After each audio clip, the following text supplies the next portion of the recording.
તો આજની રેસીપી માટે આપણે ચણાનો લોટ લેવાનો છે અને જે રેગ્યુલર ચણાનો ઝીણો લોટ જ છે, જે મેં 1 કપ લીધો છે. હવે એમાં આપણે માપ એક્ઝેક્ટ રાખવાનું છે.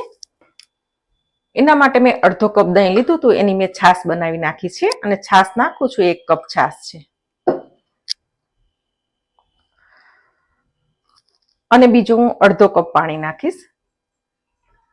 અડધો કપ, 1 કપ છાશ અને અડધો કપ પાણી એટલું આપણે નાખ્યું છે અત્યારે. અને એને આપણે સ્મૂથ બેટર તૈયાર કરી લેવાનું છે. તો આપણે હેન્ડ મિક્સીથી જ આપણે એને સ્મૂથ કરી લેશું.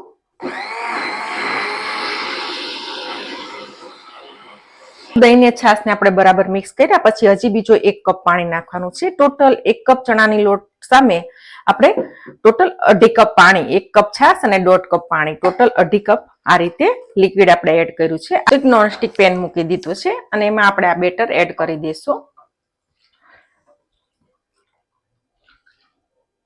અને એમાં થોડા આપણે મસાલા તૈયાર કરી લઈશું.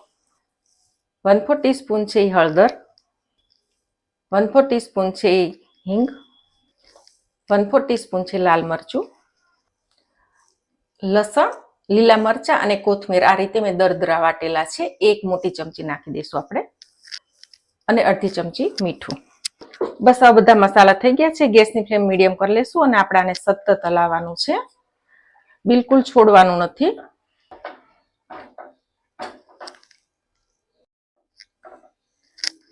તો બેટર ગરમ થવા માંડ્યું છે અને ખાસ કરીને સાઈડ આ રીતે છોડતા રહેવાની, નહીતર ત્યાં વધારે ઘાટું થઈ જશે.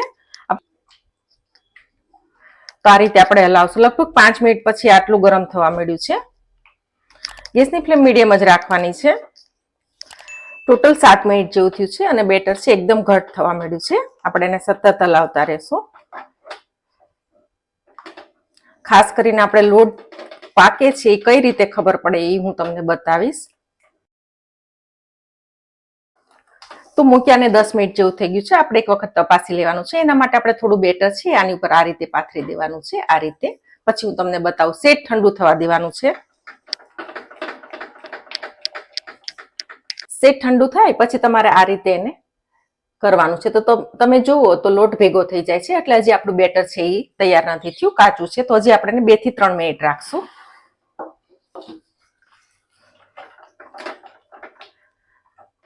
તમારે આ રીતે થોડો થોડો લોટ નાખી અને તપાસતા રહેવાનું છે.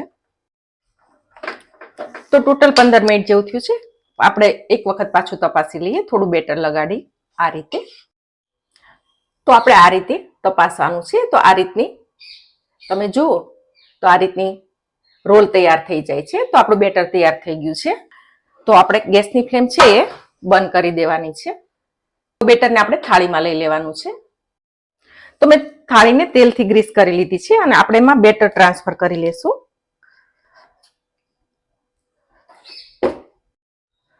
અને હવે આપણે એને સ્પ્રેડ કરી દેવાનું છે.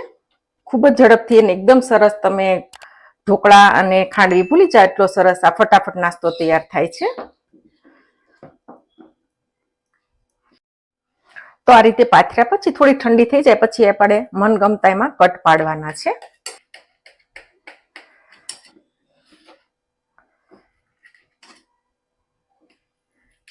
નાની સાઈઝમાં જ હું સ્ક્વેર પાડવાની છું. આ રીતના નાના, આ રીતના એકદમ સ્મૂથ છે. જુઓ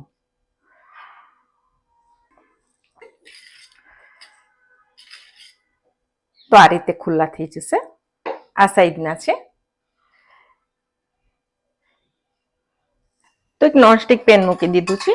એમાં આપણે 1 ચમચી તેલ એડ કરશું અને તેલને થવા દઈશું.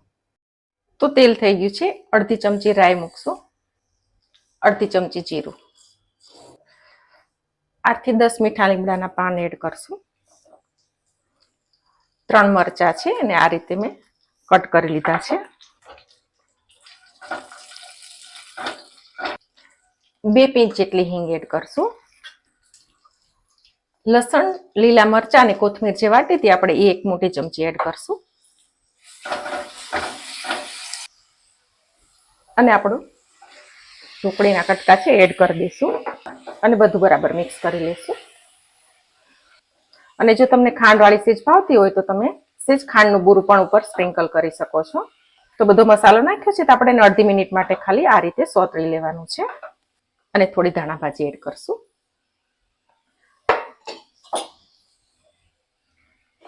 તો હવે આપણે ગેસની ફ્લેમ બંધ કરશું અને આપણે એને સર્વિંગ બાઉલમાં લઈ લઈશું. તો ખૂબ જ ઝડપથી તૈયાર થતી અને એકદમ ટેસ્ટફુલ એવી ઢોકળા અને ખાંડવીને તમે ભૂલી જાઓ એવી સરસ આજની તમે ફરસાણમાં બનાવી શકો, અથવા તો કોઈ ગેસ્ટ આવ્યા હોય ત્યારે તમે નાસ્તા તરીકે પણ તમે એને બનાવી શકો એવી આજની આ રેસીપી છે. જો તમને રેસીપી ગમી હોય તો ચોક્કસથી વિડીયો લાઈક અને શેર કરજો.